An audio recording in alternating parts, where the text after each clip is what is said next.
Okay, so this is part 2 of the Artist Week, week 7, and I wanted to now go through the exercises because I feel like before I just talked about like my different feelings towards everything going on in my life and about the book, but now it's just about the exercises. So the exercise kind of starts already before the actual like tasks.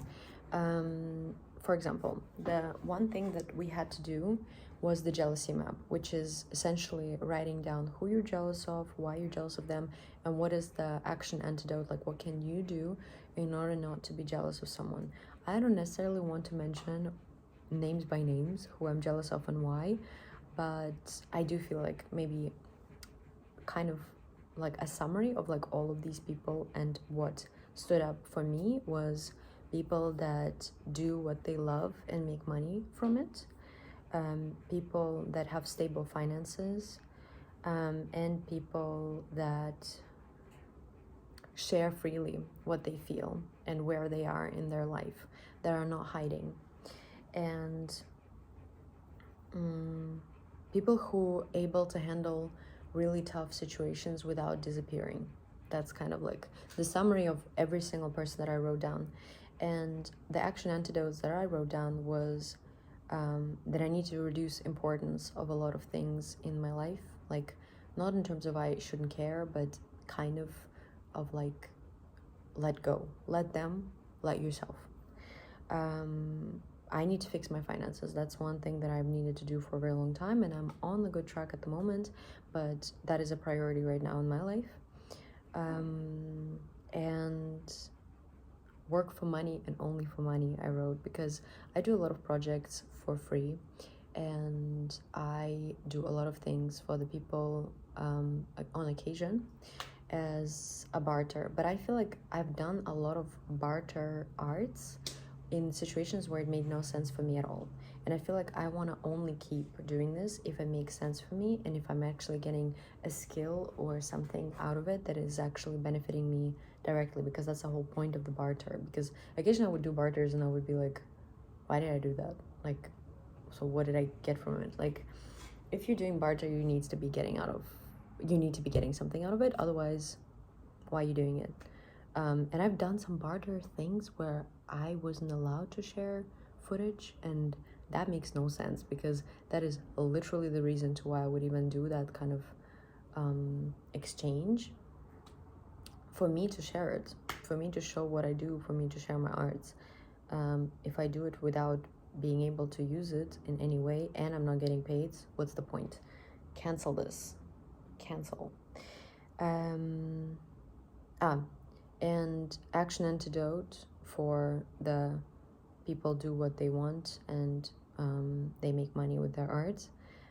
Make yourself available. So make yourself visible and keep sharing yourself as much as possible, and keep applying for things that you want to get. Like, don't be scared of rejection, because a lot of people who gain all of these things that you're jealous of, they have tried and tried and tried and tried again. And sometimes you think maybe that's not true, and yes, some people get things just because they are, but not the people that I wrote.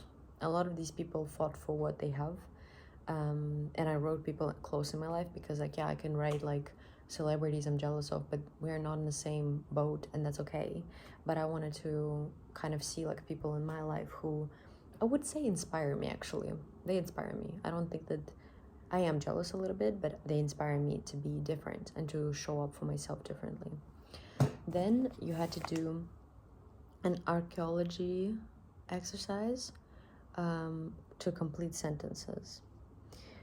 As a kid, I missed the chance to express myself and talk openly about things, so I'm doing it now, I guess.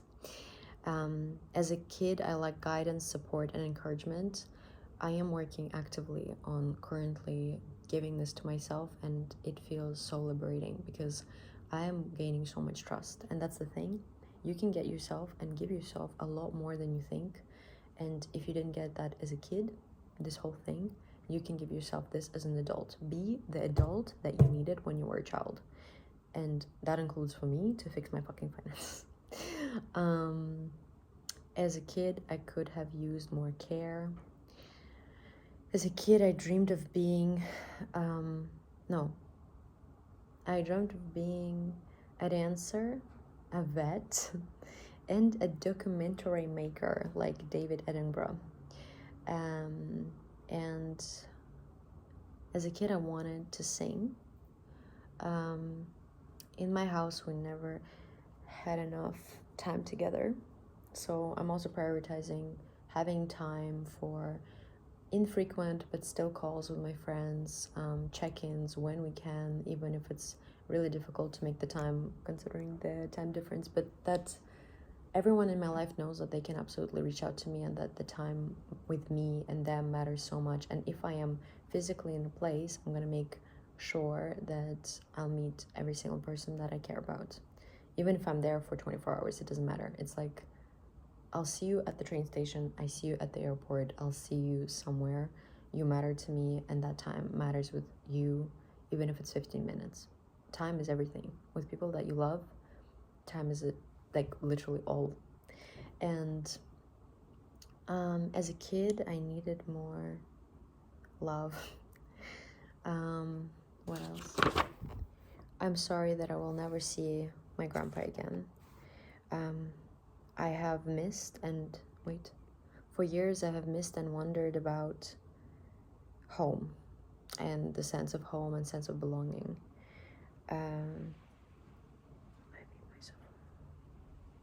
And I do beat myself up about the loss of home and loss of my roots or rejection of my roots and lost years. Not necessarily for the reason that someone that is listening to this might think. It's just that my countries are at war with each other. And one of my countries is the aggressor. So I feel like that was the rejection. And the rejection because both of my countries are countries with traditional family values. And I am queer. So it is that I lost. Like that connection of like, I felt like my roots reject me, so I wanted to reject my roots. But not all roots reject me, and I can bring still what I am and loving what I am despite everything and not reject it. Like, yeah, maybe distance myself, but not from everything. And I am still me with all of what I have. I'm still me. And I still want to move with love regardless of what I occasionally feel. Yeah. Finish this phrases. I'm not gonna actually say it, but I just wanna, I have a loyal friend in, I mean, answer this for yourself because I think they're great. I have a loyal friend in, who you have a loyal friend in. One thing I like about my town is nature. I think I have a nice aura. Writing my morning pages has shown me that I can be consistent. I am taking a greater interest in writing editing and sound editing. Then I am taking, no, I believe that I'm getting better at, yeah, I would say consistency and just like editing faster because I'm finally taking it seriously. Okay, I'm gonna skim through the rest. My artist has started to pay more attention to, my self-care is, and I feel more, and possibly my creativity is my saving grace. And yeah. And then the tasks like itself, like I thought they were just like really sweet because it was so much about like connecting back to who you are, connecting back with yourself. And I just wanted to like share that talking to myself in a kind of way has changed my life so much in the past months because I used to beat myself up so much and I used to not trust my intuition at all.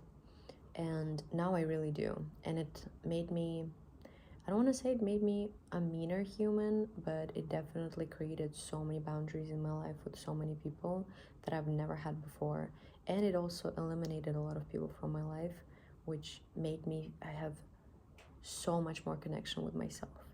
Because people that make you doubt yourself all the time are not really your friends because you're going to start doubting yourself. And you need to become that absolutely unshakable force for yourself and have this unshakable connection with you, so no one can shake you. Yes, people can give you feedback. Yes, people can give you ways to improve yourself when they're doing it with kindness and it's not backhanded. Absolutely, I believe in that, and that's actually something that I really want to like always have in my relationships, and it's honesty, but not when it's backhanded and not when it's projecting. Like, you need to have my best interest in mind, and I'm gonna have your best interest in mind, and if I feel like I'm projecting, I'm gonna shut up and not tell you stupid things that maybe trigger me because you are going places. And if I feel like I'm projecting, I'm gonna address it, and I'm gonna literally be like, hey, I think maybe I have nothing good to say about the situation because a part of me is feeling jealous or maybe overwhelmed, but having like so much honesty and vulnerability in my relationships is the only thing I want to have from now moving forward. And this can only happen, I believe, if you're really honest with yourself and comfortable with yourself and become that unshakable force to when things end or change, that you know that you can always come back to yourself because you got you. Yeah. And again, all of these exercises, for example, writing the mantras, giving yourself time to listen to 20 minutes of music just for joy, creating a sacred space for yourself and taking yourself to that sacred space, creating a wonderful smell in your house, dressing yourself differently in the ways that you actually want to, buying yourself something nice. I bought myself a bag. I have had a broken bag with a broken zipper for the past like 3 years almost, and I have not gotten myself a bag that was functional for, I don't even know, like I felt like I didn't deserve it. And I went out last week because of this exercise and got myself something that I actually really needed for a very long time, and I'm so happy. And yeah, this was like exercise 6, buy yourself something wonderful, self-loving something, and for me it was a bag. Then make a collage. I didn't end up doing that, but quickly list 5 favorite films. Do you see any common denominators among them? Oh my god, I actually wrote that down. My favorite films are Moonlight, Shrek 2, The Holiday. I really like the show Heated Rivalry. I think it was amazing. And one more.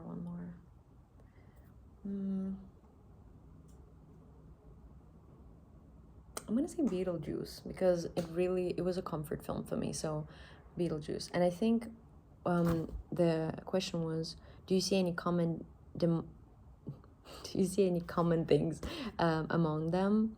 And I wrote, yes, it's about romance, it's about hope, it's about dreams and freedom, and a lot of it is about trust in self and in who you are. So despite everything, and I feel like that really resonates with me. And then name your favorite topics to read about. I wrote history, politics, psychology, pedagogy, I don't know how to pronounce that, and spirituality. And then give your collage a place of honor. I didn't make a collage, but I made like a vision board for this year, and my vision board has a lot of fun things on it that I hope come true. And yeah, I'm moving soon, so I'm gonna make another vision board for the new place that I'm gonna be in, and that is the end of this particular chapter. And you'll be hearing from me for week 8 from a whole different location, heaps colder than it is here, but I am excited, and I actually really trust myself that this time it's gonna be okay, because I got me now and I'm prepared. Anyway, that is it. I hope you have a good day. Bye bye.